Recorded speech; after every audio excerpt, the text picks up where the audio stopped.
I got started in a youth theatre, really started writing and getting involved in theatre and production and stuff like that. Best youth theatre in the land, the West Glamorgan Youth Theatre, which was absolutely brilliant. So that really got me interested in production, behind the scenes stuff, and then I went to university doing English, which was irrelevant really. I sort of just skipped 3 years, but then got into television, just knocked on the doors. I was working in theatre and in theatre publicity, and then just knocked on doors and got a job at BBC Wales, and I was on the floor, on the studio floor, just as sort of AFM, and proceeded from there really. So yeah, here I am.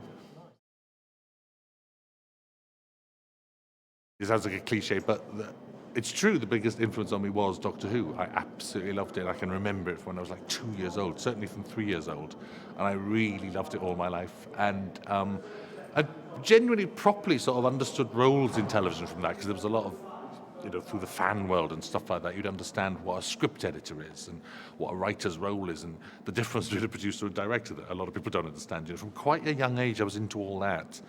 And understanding all that and reading interviews with those people in Doctor Who magazine and things like that. So actually it was a big gateway into understand. When I went into television then, I had a good idea what different jobs were. So it was all that behind the scenes production stuff that we now try and do a lot of on Doctor Who is really valuable, I think, when you're a kid, because it demystifies it and it shows you that there's a way in, that it's ordinary people doing it.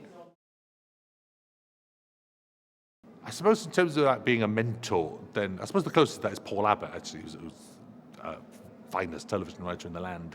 I knew as soon as I started writing, actually, I was lucky enough to work as his script editor, and then became his friend and never lost touch with him. And I suppose he came out with the simplest bit of advice, really, for a writer, which is that old phrase, which is the only way to write is to write, which is so true, because it's every day, that's true, and every day I learn that lesson, and every day I have to remind myself of it, because you can wander around complaining and thinking all your life, but actually sitting down and writing is what solves your problems. So, good advice.